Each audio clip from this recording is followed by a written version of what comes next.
आपने ऐसे कई केसेस देखे होंगे जहां लड़कियों की एक झूठ की वजह से लड़कों की जिंदगियां बर्बाद होती है। फेमिनिस्ट कई बार कल्चर और ट्रेडिशन को चैलेंज करते हैं, जैसे मंगलसूत्र और साड़ी को पेट्रियार्की का सिंबल बताया जाता है। टोटल रेप केसेस के 45% इन्वेस्टिगेशन के बाद फेक पाए गए और यही हाल डाउरी केसेस का भी है। पर आज फेमिनिस्ट ये शब्द सुनते ही आपके दिमाग में क्या इमेज बनती है? एक हाईली एजुकेटेड और एम्बिशियस वेस्टर्नाइज्ड वुमेन जो मेन से सख्त नफरत करती है, जहां इंडियन फेमिनिस्ट का एक तबका बॉडी पॉजिटिविटी मतलब मल्टीपल पार्टनर्स के साथ सेक्सुअल और रोमांटिक रिलेशनशिप रखना ऐसे चीजों पर बात कर रही है। पर वही इंडिया में आज भी करोड़ों महिलाएं बेसिक राइट से भी वंचित है।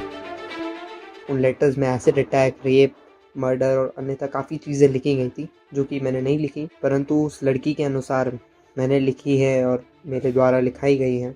उस लड़की ने बिना कोई जांच किए, बिना कुछ किए मेरे पे एफआईआर लॉन्च करवा दी पॉक्सो एक्ट के तहत। इसकी वजह से काफ़ी बेगुनाह लड़के फंसे जाते हैं। ये है मेहुल, जो जोधपुर के एक स्कूल में 12वीं के छात्र थे, जिनके खिलाफ पॉक्सो एक्ट के तहत केस रजिस्टर कराया गया। उन पर आरोप था बैड टच, रेप और एसिड अटैक की धमकी। लड़की के पिताजी ने स्कूल मैनेजमेंट से शिकायत करी और बिना किसी इन्वेस्टिगेशन के स्कूल ने मेहुल को निकाल दिया। मेहुल का कहना था कि वो बेकसूर है और इसीलिए क्योंकि वो एक लड़की है उसकी बातों पर ब्लाइंडली ट्रस्ट ना करें।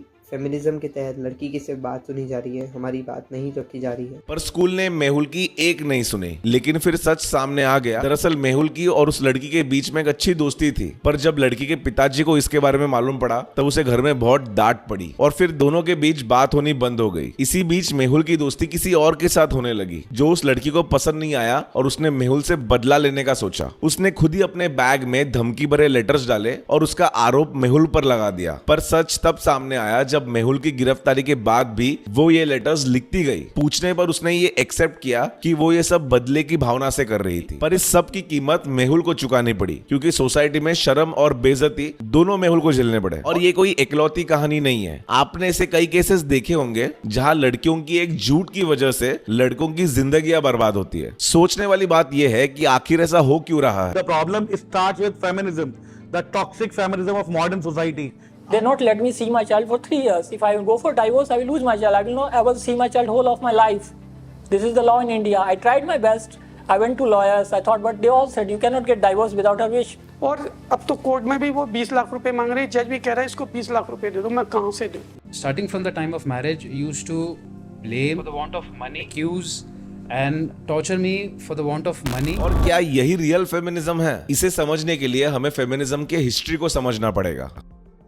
History of feminism. June 4, 1913 London से लगभग 22 किलोमीटर दूर ब्रिटेन के इप्सम शहर में एक हॉर्स रेस चल रही थी। ये काफी प्रेस्टिजियस हॉर्स रेस थी जिसमें उस समय के ब्रिटेन के राजा किंग जॉर्ज 5 भी शामिल थे। रेस अपने पीक पर थी और ऑडियंस अपने किंग के हॉर्स के लिए चीयर कर रही थी। लेकिन तभी अचानक कुछ ऐसा हुआ जिसने ह्यूमन हिस्ट्री को हमेशा के लिए बदल के रख दिया। एक लड़की अचानक से ऑडियंस से भागती हुई आई और किंग के घोड़े के सामने चली गई। उसके हाथ में एक फ्लैग था जिसे वो घोड़े को पहनाना चाहती थी, ताकि जब घोड़ा रेस जीते सबकी नजर उस फ्लैग पर जाए जिस पर लिखा था वोट फॉर वुमेन। पर अनफॉर्चुनेटली ऐसा हो नहीं पाया, क्योंकि 56 किलोमीटर पर आवर की स्पीड से आता हुआ घोड़ा उसे कुचल कर चला गया और अगले ही कुछ दिनों में उनकी मौत हो गई। इस लेडी का नाम था एमिली डेविसन। पर अपनी बात लोगों तक पहुंचाने के लिए कोई इतना बड़ा खतरा क्यों मोलेगा? इसका जवाब मैं आपको आगे दूंगा। दरअसल एमिली एक फेमिनिस्ट थी जो एक ऐसे मूवमेंट से जुड़ी थी जिसका नाम था सफोगेट मूवमेंट, जो शुरू हुआ था 19th सेंचुरी में और वुमेन के वोटिंग राइट्स के लिए काम कर रहा था। एमिली इस इंसिडेंट से पहले भी कई बार ऐसे कंट्रोवर्शियल काम कर चुकी थी और इसकी वजह से उन्हें काफी बार जेल भी जाना पड़ा था, जैसे हाई लेवल पॉलिटिकल मीटिंग्स में जाकर पत्थर डालना, प्राइम मिनिस्टर के घर के आगे खुद को चेन कर लेना, पोस्ट बॉक्सेस में आग लगा डालना। लेकिन जब भी उन्हें अरेस्ट किया जाता तब वो और उनके फेलो प्रोटेस्टर्स हंगर स्ट्राइक पर चले जाते। अब इससे तंग आकर ब्रिटिश सरकार उन्हें रिहा कर देती थी, क्योंकि ब्रिटेन की सरकार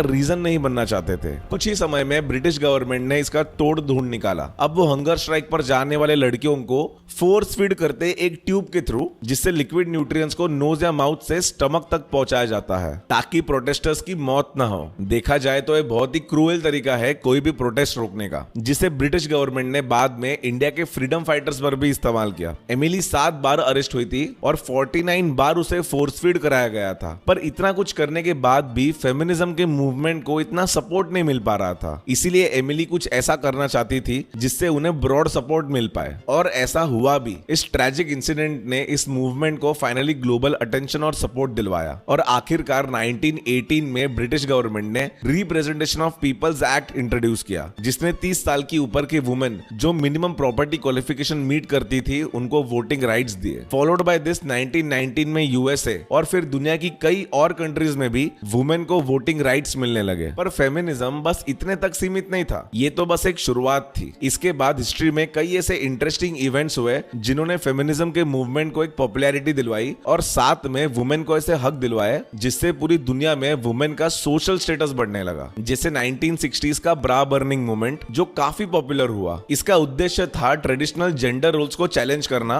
और वुमेन को रिप्रोडक्टिव राइट्स दिलवाना ताकि वो अपने बॉडी से रिलेटेड डिसीजंस खुद ले सके। और 1980s का गुरिल्ला गर्ल्स मूवमेंट, जिसकी खास बात ये थी कि इस मूवमेंट से जुड़े हुए लोग अपना चेहरा और पहचान किसी के सामने जाहिर नहीं करते थे, और जैसे कि ये नाम सजेस्ट करता है गुरिल्ला गर्ल्स, और वैसे ही ये लोग भी एक गुरिल्ला मास्क पहनकर जाते थे। इस मूवमेंट का मकसद था लिटरेचर, पॉलिटिक्स और म्यूजिक जैसे एरियाज में वुमेन का रिप्रेजेंटेशन बढ़ाना और उन्हें इक्वालिटी दिलवाना। एज अ रिजल्ट महिलाएं अपने traditional roles as a housewife छोड़कर वर्कफोर्स ज्वाइन करने लगी और वुमेन को वो राइट्स मिलने लगे जिसकी वो हमेशा से ही हकदार थी। सिर्फ विदेश में ही नहीं बल्कि इंडिया में भी फेमिनिज्म की एक ग्लोरियस हिस्ट्री रही है, जिसकी शुरुआत होती है ऋग्वेदिक पीरियड से। Chapter 2 feminism in India. भले ही मॉडर्न टाइम में इंडिया एक ऐसी सोसाइटी है जहां आज भी फीमेल्स काफी पीछे है उनके मेल काउंटर पार्ट्स से, पर सोचने वाली बात यह है कि क्या इंडिया हमेशा ही ऐसा था? इनफैक्ट ऋग्वेदिक पीरियड में वुमेन को ऐसे कई राइट्स थे जो हमारे सोसाइटी में आज भी नहीं है। जैसे एजुकेशन सबके लिए थी इररिस्पेक्टिव ऑफ देयर जेंडर, और चाइल्ड मैरिज, सती और डाउरी जैसी कोई भी प्रथा एग्जिस्ट भी नहीं करती थी। इनफैक्ट कई ऐसे वुमेन स्कॉलर्स थी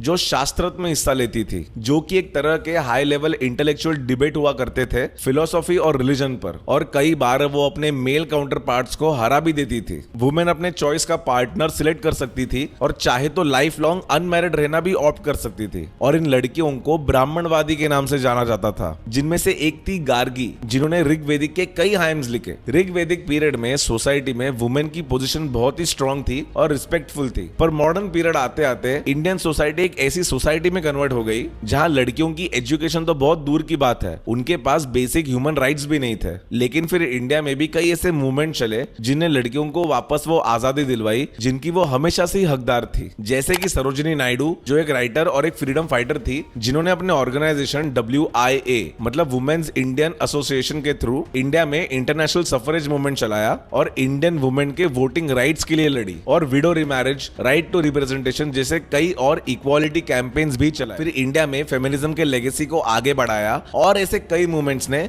जो इंस्पायरिंग तो थी ही साथ इंटरेस्टिंग भी थी। जैसे कि गुलाबी गैंग, जिसकी हर मेंबर एक पिंक साड़ी पहनती थी और लाठी चलाती थी। ये एक ऐसी ऑर्गेनाइजेशन है जिसका मेन इंटेंशन है वुमेन को मेल हरासमेंट से और डोमेस्टिक वायलेंस से बचाना। 2006 में यूपी में शुरू हुए इस गैंग के आज 11 लाख मेंबर्स हैं, जो कि चाइल्ड मैरिज और डाउरी जैसे कई सीरियस मुद्दों पर काम करती है। इन्हीं फेमिनिस्ट मूवमेंट्स की वजह से सोसाइटी में काफी बदलाव आए और औरतों को इक्वल राइट्स मिले। पर आज फेमिनिस्ट ये शब्द सुनते ही आपके दिमाग में क्या इमेज बनती है? एक हाईली एजुकेटेड और एम्बिशियस वेस्टर्नाइज्ड वुमेन जो उनके मेल काउंटर पार्ट से सख्त नफरत करती है और इंडियन कल्चर को खराब कर रही है। यही इमेज है ना। आज की डेट में फेमिनिज्म एक ऐसा शब्द बन गया है जिससे ना सिर्फ कोई आम इंसान बल्कि बड़े बड़े सेलिब्रिटीज भी दूरी बनाए रखना चाहते हैं। और इंटरेस्टिंगली ये सिर्फ इंडिया में ही नहीं बल्कि वर्ल्ड वाइड सिमिलर नोशन है। अब ऐसा हो क्यों रहा है ये समझते हैं। Chapter 3 the dark side of Indian feminism. इसके पीछे 4 पॉसिबल रीजंस हो सकते हैं। पहला, the rise of toxic feminism, जहां फेमिनिज्म की शुरुआत इस मोटिव से हुई थी कि हर किसी को इक्वल अपॉर्चुनिटी मिलनी चाहिए इररिस्पेक्टिव ऑफ देयर जेंडर। पर आज मॉडर्न फेमिनिज्म अपने ओरिजिनल पाथ से डिविएट हो गया है। आज कई फेमिनिस्ट दूसरे जेंडर्स को हेट करने को फेमिनिज्म कहते हैं। मुझ पर विश्वास नहीं होता तो आप इस वीडियो को देख लीजिए। पुलिस वाले, न्याय वाले, लेना चाहिए कंट्री, इसका प्रधानमंत्री बलात्कारी हो तो बलात्कारी हो। इंडिया में आज भी डेली 88 रेप के केसेस होते हैं और ये नंबर कई साल लगातार बढ़ते जा रहा है। इसीलिए रेप ये एक बहुत ही बड़ा इशू जरूर है और इसके अगेंस्ट हमें काम करने की भी जरूरत है, पर इसके लिए पूरे जेंडर को जनरलाइज करना ये सही नहीं है और ये असली फेमिनिज्म तो बिल्कुल भी नहीं है। दूसरा है विक्टिमहुड कल्चर, जहां विक्टिमहुड कल्चर की शुरुआत अपने सारी सफरिंग्स के लिए एक मैन को जिम्मेदार ठहराने से हुई थी। आज इसने खतरनाक रूप ले लिया है जो हजारों लोगों की जिंदगियां बर्बाद कर रहा है। मार्च 2023 में गुड़गांव में एज अ वेब डिजाइनर काम करने वाली 22 साल की लड़की जिसको पुलिस ने अरेस्ट किया, इसके पीछे का कारण ये था कि उसने 2 लड़कों पर गैंग रेप की फेक एफआईआर दर्ज करवाई थी और उन लड़कों को ब्लैकमेल कर रही थी कि अगर वो उसे 2 लाख रुपए दे देंगे तो वो केस वापस ले लेगी। और ये कोई इकलौता इंसिडेंट नहीं है। एनसीबी की रिपोर्ट के हिसाब से इंडिया के टोटल रेप केसेस में से 8% केसेस फेक होते हैं और अकेले राजस्थान में 2022 में टोटल रेप केसेस के 45% और 2021 में 42% इन्वेस्टिगेशन के बाद फेक पाए गए। और यही हाल डाउरी केसेस का भी है। जैसे केरला में 2011 से लेकर 22 तक 223 डाउरी हरासमेंट केसेस रजिस्टर किए गए, जिसमें से सिर्फ 7 लोगों को ही दोषी पाया गया। मतलब ये सिर्फ 4% का कन्विक्शन रेट है और इसमें 32 केसेस ऐसे भी थे जिसमें अक्यूज्ड को निर्दोष पाया गया। लेकिन यहाँ पर यह समझना भी बहुत जरूरी है कि फॉल्स केसेस प्रूव होने का सीधा ये मतलब नहीं है कि वो केसेस फेक है। कई बार नेसेसरी प्रूफ ना मिलने की वजह से भी केसेस फेक प्रूव हो जाते हैं, पर अब इसका ये मतलब नहीं है कि हमेशा फॉल्स केसेस में एविडेंस की कमी होती है। कुछ केसेस वाकई में फेक होते हैं। अब तीसरा है एंटी कल्चरल नैरेटिव। फेमिनिस्ट कई बार कल्चर और ट्रेडिशन को चैलेंज करते हैं, जैसे मंगलसूत्र और साड़ी को पेट्रियार्की का सिंबल बताया जाता है। वेल ये बहुत अच्छी बात है क्योंकि पुराने ऐसे कल्चर्स जो हमेशा हमें आगे बढ़ने से रोकते हैं उन्हें छोड़ ही देना चाहिए। पर इसका ये मतलब नहीं होता कि सिंदूर या फिर साड़ी पहनने वाली हर लड़की ऑप्रेस्ड हो। इनफैक्ट कई केसेस में ये मैटर ऑफ चॉइस होता है, जैसे कई इंडिपेंडेंट वर्किंग वुमेन अपने डिसीजंस खुद लेती है। ये औरतें भी इंपावर्ड है पर डेली बेसिस पर सिंदूर या फिर मंगलसूत्र लगाना प्रेफर करती है। यहाँ पर मैं सिंदूर या फिर मंगलसूत्र का सपोर्ट नहीं कर रहा, पर मैं ये कह रहा हूँ कि ये उन औरतों की पर्सनल चॉइस है और कॉन्स्टेंटली कल्चरल चीजों को टारगेट करना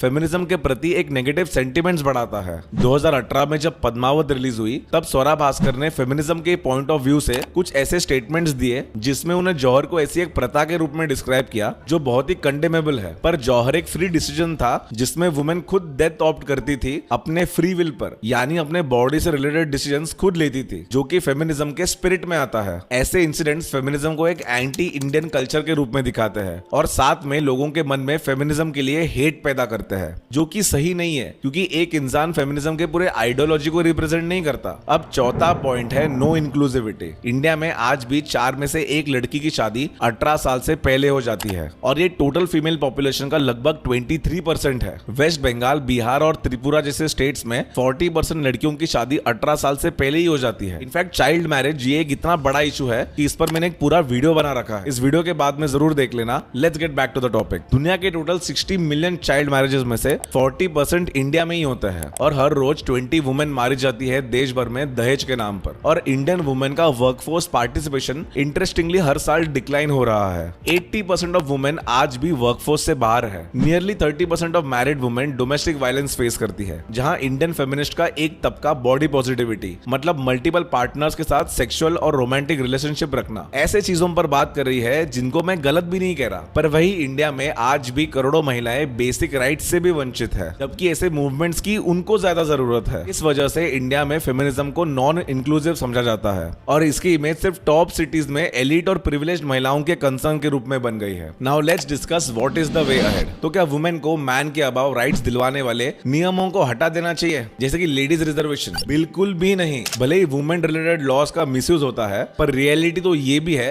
ऐसे लाखों महिलाएं हैं जिनको ये लॉ सच में बेनिफिट कर रही है। जैसे कि सेक्शन 498A, जिसका यूज कई महिलाएं झूठे डाउरी केसेस के लिए करती है, पर इसी सेक्शन के इंट्रोडक्शन के बाद क्रूएलिटी की वजह से महिलाओं के सुसाइड रेट्स काफी कम हुए हैं, जो कि पहले टोटल सुसाइडल डेथ्स का 40% हुआ करता था। ऐसे में इन लॉस को हटाना गलत होगा। कुछ ऐसे स्पेशल एक्ट्स बनाना जो पुरुषों को फॉल्स केसेस से प्रोटेक्शन दिलवाए। मैं जानता हूं कि ये बोलना बहुत आसान है पर करना बहुत मुश्किल। और क्या जस्ट बिकॉज फेमिनिज्म के कुछ एस्पेक्ट से हम अग्री नहीं करते, इसके पूरे कॉन्सेप्ट को ही हेट करना सही है? फेमिनिज्म एक ऐसा मूवमेंट है जो वुमेन को इक्वालिटी और अपॉर्चुनिटी देता है, उन्हें अपने हक के लिए लड़ना सिखाता है और एक प्रोग्रेसिव सोसाइटी का निर्माण करता है, जिसकी हमारी सोसाइटी को अभी सख्त जरूरत है। अगर आपको वीडियो पसंद आया हो तो लाइक और सब्सक्राइब करने मत भूलना, because that is the only fee that I ask for. for. This video is free for you to watch but costly for me to make. Support me by subscribing because you and me both grow together.